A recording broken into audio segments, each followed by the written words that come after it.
Rita, I have placed immersion rod and bucket to heat water. Do not go near it. I wanted to ask you about this. How can electricity heat water or cook food, such as in an electric cooker that you use to cook rice? This is all because of heating effect of electricity. Let me explain you this. Children, in this lesson, you will learn about electric current, electric circuits and effects of electric current.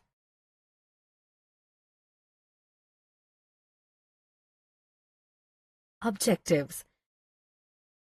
At the end of this lesson, you will be able to define electric current and circuit, identify the potential and potential difference, describe the circuit diagram, explain Ohm's law, identify the factors on which the resistance of a conductor depends, describe the resistance of a system of resistors, explain the heating effect of electric current and electric power. Electric current and circuit. All things around us are made up of atoms.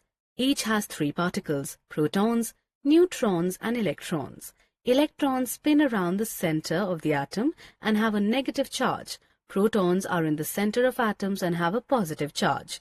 An electric current is created when electrons move through a conductor. There are two types of currents, direct current, DC. A current that flows in one direction is called a direct current or DC. For example, a battery produces a direct current. Alternating current or AC. A current that flows back and forth is called an alternating current or AC. The symbol of electric current is I.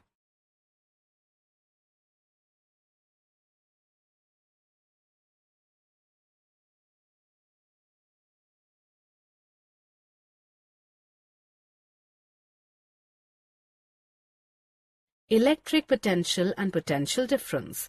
Let us look at the concepts of electric potential and potential difference. Electric potential.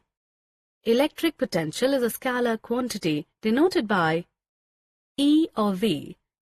It is a point equal to the electric potential energy of a charged particle at the location divided by the charge of the particle. Electrical potential difference.